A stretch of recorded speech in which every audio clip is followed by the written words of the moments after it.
साथियों, सभी संतों, सभी शास्त्रों में सत्संग के प्रति एक स्वर में बड़ी श्रद्धा व्यक्त की गई है। मनुष्य जन्म पाने के पश्चात जो सबसे मूलभूत आवश्यकता है मनुष्य को अपने जीवन लक्ष्य की पूर्ति के लिए, अपने जीवन को धन्य बनाने के लिए, तो उन समस्त आवश्यकताओं में जो सबसे अधिक आवश्यक मनुष्यों के लिए बताया गया है वो सत्संग को ही बताया गया है। यानी जितना आवश्यक अन्न है, जल है, जितना आवश्यक है जीव का श्वास लेना जीवन के लिए, उतना ही आवश्यक है सत्संग का उसके जीवन में होना। बल्कि सत्संग के लिए अगर अन्न और जल को भी त्यागना पड़ जाए तो भी शास्त्रों में इसकी अनुमति दी गई है। अनुमति ही नहीं, आज्ञा दी गई है। यह आदेशित किया गया है कि जब विशेष सत्संग का सौभाग्य मिले तो अन्न और जल की भी मात्रा को कम कर देना चाहिए। सामान्य दिनों में हम जितना आहार लेते हैं और सामान्य दिनों में जितना जल ग्रहण करते हैं, प्रायः सत्संग के अनुष्ठान में जब हम हों तो शास्त्र ही यह आज्ञा देता है कि हमें अपने जीवन में अन्न और जल की मात्रा को कम कर देना चाहिए। और संभव हो सके तो यदि हम 2 समय का आहार लेते हैं तो संभव हो सके तो हम 1 समय का ही आहार लें, अथवा उपवास रह करके यदि हम सत्संग का पालन कर सकें तो ये हमारे लिए बड़ा सौभाग्य की बात होगी।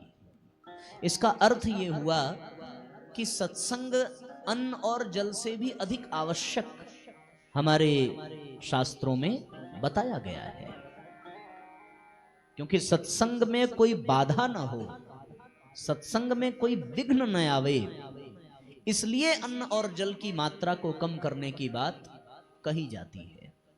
अधिक जल का पान कर लिया जाए तो बार बार शौच के लिए जाना पड़ेगा। अधिक आहार का सेवन कर लिया जाए तो शरीर में आलस्य और प्रमाद की मात्रा बढ़ेगी। और प्रायः कथाओं में आपने लोगों को बड़े तन्मयता से सोते हुए देखा होगा, अनुभव भी किया होगा।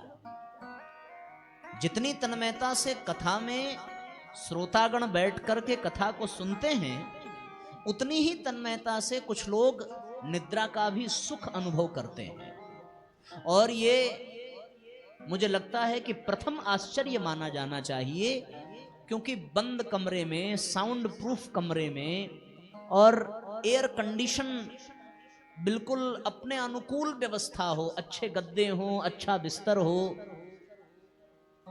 कोई आवाज ना हो, कोई डिस्टरबेंस ना हो, वहां आदमी सोने का प्रयास करता है और सफल नहीं हो पाता। और उसको बहुत सारे प्रकल्प अपनाने पड़ते हैं सोने के लिए, कुछ मेडिसिन्स लेने भी पड़ते हैं। आजकल बहुत लोगों को नींद के लिए दवाओं की आवश्यकता पड़ रही है। लेकिन विचित्र विडंबना है कि जब कहीं कथा का आयोजन हो तो उस कथा के आयोजन में बिस्तर नहीं मिलता सोने के लिए, लेटने के लिए जगह नहीं मिलती। किसी कोने में, किसी दीवार से अथवा किसी कुर्सी पर जैसे तैसे आदमी टिक करके बैठता है। और अपने बेडरूम में जैसी शांति होती है वैसी शांति कथा में होती नहीं है। हाँ, कोलाहल नहीं होता कथा में, लेकिन शांति भी नहीं होती। लाउड स्पीकर के द्वारा और फिर वाद्य यंत्रों के द्वारा बराबर आवाज होती रहती है, वक्ता अपना वक्तव्य देते रहते हैं। और उस अवस्था में भी अगर सुनते सुनते आदमी लुढ़क जाए, लुढ़क जाने का तात्पर्य, हाँ, बिल्कुल निद्रा में हो जाए, तो इसे किसी चमत्कार से कम नहीं समझना चाहिए। इसलिए शास्त्रों में यहां संकेत किया गया कि यदि हम सत्संग का पूर्ण रूपेण लाभ लेना चाहते हैं तो उस समय में हमें अपने खान पान का विशेष ध्यान रखना चाहिए और अपने आहार, अपने जल जलपान को अत्यधिक सुव्यवस्थित, संतुलित और संयमित कर देने की आवश्यकता है। शिव पुराण में भी इस बात का वर्णन है। श्रोताओं के लिए जो विशेष विधियां बताई गई हैं, उन विधियों में ये अनिवार्य शर्त बता दी गई है कि कथा श्रवण करने से पहले ब्रह्मचर्य का संकल्प लेना चाहिए और जो श्रोता नियम पूर्वक 7 दिन कथा सुनना चाहता है वो क्षौर आदि कर्म से निवृत्त हो जाए, 7 दिनों तक उसको बंद कर दे और संभव हो सके तो भक्ति भाव पूर्वक शिव पुराण को सुने और एक ही समय भोजन ग्रहण करे। ऐसा शिव पुराण में वर्णन आता है। घृतपानम पयःपानम कृत्वा वा शृणुयात सुखम फलाहारेण वा श्राव्यमेक भुक्तम नवाहितत।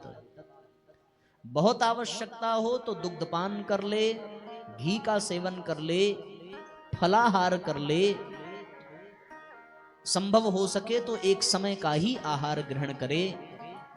ये सब बात बताने के पीछे का उद्देश्य केवल इतना है कि अगर सत्संग के लिए आहार को कम करने के लिए कहा जा रहा है, जल जलपान को कम करने के लिए कहा जा रहा है, तो इसका निष्कर्ष ये निकल करके आता है कि अन्न और जल से भी अधिक आवश्यक है सत्संग।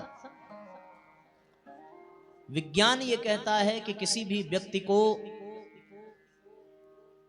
2-3 हफ्ते तक आहार न मिले तो वो जीवित रह सकता है। 27 दिन तक अगर वो भोजन न पावे तो वो जीवित रहेगा, उसके बाद फिर उसकी अवस्था बहुत दयनीय हो जाएगी। जल के लिए ये कहा गया है कि 3 दिन तक अगर जल न मिले तो 3 दिन तक प्राणी जीवित रह सकता है, लेकिन तीसरे दिन के बाद अगर जल न मिले तो चौथे दिन उसका प्राणांत हो जाएगा। पर सत्संग के लिए क्या कहा गया? सत्संग के लिए यह कहा गया कि 1 घड़ी आधी घड़ी आधी में पुनि आध, कम से कम 1 घड़ी सत्संग तो नित्य कर ही लेना चाहिए। और अगर 1 घड़ी भी संभव न हो तो आधा ही सही, 1 घड़ी कहते हैं 24 मिनट को, कम से कम 24 मिनट का सत्संग तो प्रतिदिन कर लेना चाहिए। और अगर 24 मिनट भी ना कर सकें तो उसका आधा 12 मिनट का सत्संग अवश्य हो जाना चाहिए। और गोस्वामी जी कहते हैं कि आधी में पुनि आध, अगर 12 मिनट भी ना कर सके तो इतना कह दिया कि भैया उसका भी आधा, कम से कम 6 मिनट तो कर लेना, इससे कम में काम नहीं चलेगा।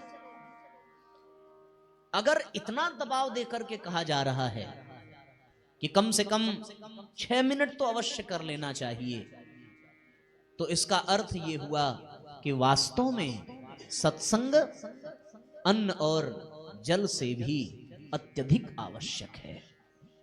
अन्न के बिना भी व्यक्ति, तो आप कहेंगे साहब हम तो बहुत दिनों तक नहीं सत्संग करते, तो उससे हमारे जीवन पर कोई खतरा है? कोई खतरा दिखाई नहीं देता। पर अन्न और जल छोड़ दें तो खतरा ही खतरा समझ में आता है। पर वास्तव में मनुष्य आज की स्थिति में उस अवस्था में पहुंच चुका है कि उसकी दूरदर्शिता, उसकी विवेकशीलता लगभग नष्ट प्राय हो चुकी है। दूरदर्शिता का तात्पर्य कि उसको नजदीक का लाभ दिखाई पड़ता है, पर दूर की होने वाली हानि से आज का मनुष्य अनभिज्ञ है। दूर में जो हानि उसके साथ हो सकती है उसका आकलन, उसका अनुमान आज का मनुष्य नहीं लगा पाता। प्राचीन काल के जो मनुष्य थे, सतयुग काल के जो मनुष्य थे, वो आने वाले बहुत लंबे समय तक का अनुमान लगा लिया करते थे कि आने वाला समय ऐसा होगा, आने वाले लोग ऐसे होंगे। आप शास्त्रों में, पुराणों में, ऋषि मुनियों की बातों में, उनके वचनों में आप पाएंगे। गोस्वामी तुलसीदास जी ने भी उत्तरकांड में बड़ा विस्तार से वर्णन किया है कि आने वाला समय कैसा होगा, कलिकाल के लोग कैसे होंगे। यहां तक कि उनकी आकृति तक का भी अनुमान ऋषि मुनियों ने लगाया है। इसका वर्णन शास्त्रों में मिलता है। पर हम लोग आज के जो मनुष्य प्राणी हैं, मनुष्य समुदाय है, उसके आज के कर्म का कल क्या प्रभाव होगा इसका भी अनुमान नहीं लगा पाता। हमें यह लगता है कि अन्न और जल की ही व्यवस्था करना जीवन का परम लक्ष्य है, पर अध्यात्म की दृष्टि से, भारत की दृष्टि से, भारतीय संस्कृति की दृष्टि से अन्न और जल को सबसे अंत में माना गया है, सबसे तुच्छ माना गया है। क्यों? क्योंकि हमारी संस्कृति हमें शरीर से अधिक हमारे अंतरात्मा पर ध्यान केंद्रित करने की आज्ञा देती है। हमारा शरीर बहुत सुंदर हो, बहुत सुडौल हो, इसके लिए प्रयास हमारी संस्कृति में न के बराबर किया गया है। अगर ब्रह्मचर्य आदि के भी नियमों का पालन बताया गया है तो उसके भी पीछे शरीर को केंद्र में रख करके यह बात नहीं कही गई है। उसके भी पीछे का केवल और केवल एक ही उद्देश्य है कि जीव अपना आत्म कल्याण कर सके, अपनी आत्मा का उद्धार कर सके। और आत्मा के उद्धार के लिए अन्न और जल से अधिक सत्संग की आवश्यकता है। सत्संग में प्राप्त होने वाले सद्विचारों की आवश्यकता है। आजकल का सत्संग भी बड़ा प्रश्नवाचक चिन्ह से भरा हुआ है। पहले के जो वक्ता हुआ करते थे और उनकी जो विद्वत्ता हुआ करती थी, तो वो अपना वक्तव्य वाणी से नहीं देते थे, अपना वक्तव्य अपनी जिह्वा से नहीं देते थे, अपना वक्तव्य अपने जीवन से, अपने आचरण से प्रस्तुत किया करते थे। हमारे यजमान आदरणीय बाबूजी जिन मानस मर्मज्ञ के अपने आप को परिकर बताते हैं, ऐसे प्रातः स्मरणीय परम श्रद्धेय मानस मर्मज्ञ, आप उनका वक्तव्य सुनिए। युग तुलसी की उपाधि से यह उपाधि भी उनके लिए छोटी है। क्यों? क्योंकि उनका वक्तव्य जिह्वा से नहीं, उनका वक्तव्य जीवन से, आचरण से प्रस्तुत होता था। आजकल का सत्संग वैसा लाभदायक नहीं रह गया। अभी मैं किसी महापुरुष के वक्तव्य सुन रहा था, बड़े प्रकांड विद्वान हैं वृंदावन के राजेंद्र दास जी महाराज। उनके द्वारा हमने सुना कि आजकल की कथाओं में पहले आपकी कथा होती है। आपकी तात्पर्य यानी पहले वो अपने बारे में कहेंगे, आपकी कथा, उसके बाद फिर बाप की कथा, यानी जिसके प्रभाव से वो प्रभावित हैं उनके विषय में कहेंगे, और आपकी कथा, बाप की कथा, उसके बाद फिर लोक व्यथा। आजकल ऐसा हो रहा है, आजकल वैसा हो रहा है, आज के लोग ऐसे हैं, वैसे हैं। उसके बाद समय बच जाए तब राम कथा और कृष्ण कथा, तब जाकर के शिव कथा। तो सत्संग में भी प्रायः बहुत लंबा समय लोकाचार में, माल्यार्पण में और स्वागत में, सत्कार में, इन सब में व्यतीत हो जाता है। तो वैसे में भी फिर सत्संग का वह पूरा लाभ प्राप्त हो नहीं पाता। अगर 3 घंटे का सत्संग का समय निर्धारित किया गया है तो उस 3 घंटे में प्रारंभ के 40-45 मिनट महानुभावों के स्वागत सत्कार में, मंगलाचरण में, आरती में, जयघोष में और भूमिका में आराम से बीत जाते हैं। उसके बाद 1-1.25 घंटा केवल और केवल भजन कीर्तन में बीत जाता है। वो भी आवश्यक है। ये उन लोगों के लिए आवश्यक है जो कथा में निद्रा का आनंद लेते हैं। उनको जगाने के लिए ही तो फिर वाद्यंत्र और संगीत की आवश्यकता पड़ती है। अन्यथा मूल रूप से वास्तव में शास्त्रों में कही गई बातों को व्यासपीठ से बताना प्रारंभ किया जाए तो बहुत कम लोग होंगे जो उसमें रुचि लेंगे। लोगों में रुचि बनी रहे और उनमें उनका मन लगा रहे, इसके लिए बहुत इधर उधर से भी प्रसंगों को जोड़ करके वक्तव्य को रुचिकर बनाने का प्रयास किया जाता है। कुछ उसमें हास्य की बातें, कुछ उसमें करुण रस की बातें, पर मूल जो वक्तव्य शास्त्रों पुराणों में दिया है यथावत वैसा कहना आज के समय में सबके लिए अनुकूल नहीं होगा। तो 3 घंटे में आपका ये 1.5 से 2 घंटा ऐसे ही बीत जाता है और फिर उसमें मुख्य रूप से मूल रूप से 1-1.25 घंटा ही प्रवचन का क्रम पूरा हो पाता है। ऐसी अवस्था में भी सत्संग की महिमा घटी नहीं है।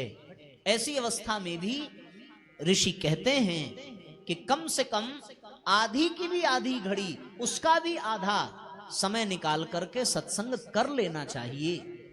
क्यों कर लेना चाहिए? इसलिए कर लेना चाहिए क्योंकि सत्संग में सद्विचार मिलते हैं। क्या मिलते हैं? सद्विचार मिलते हैं। और मनुष्य का जो जीवन है वो अन्न पर आधारित नहीं है। मनुष्य का जो जीवन है वो जल पर भी आधारित नहीं है। मनुष्य का जो जीवन है वो उसके विचारों पर आधारित है। हमारे गुरुदेव का वक्तव्य है कि जो जैसा सोचता है वैसा ही करता है और जैसा करता है वैसा ही बन जाता है। व्यक्ति का चिंतन उसके जीवन का आधार है। उसका चिंतन जैसा होगा वैसा ही उसका जीवन होगा। और श्रेष्ठ चिंतन, श्रेष्ठ विचार हमें शास्त्रों में, सत्संग में ही प्राप्त हो सकते हैं। उसके अतिरिक्त कहीं और भी प्राप्त हो नहीं सकते।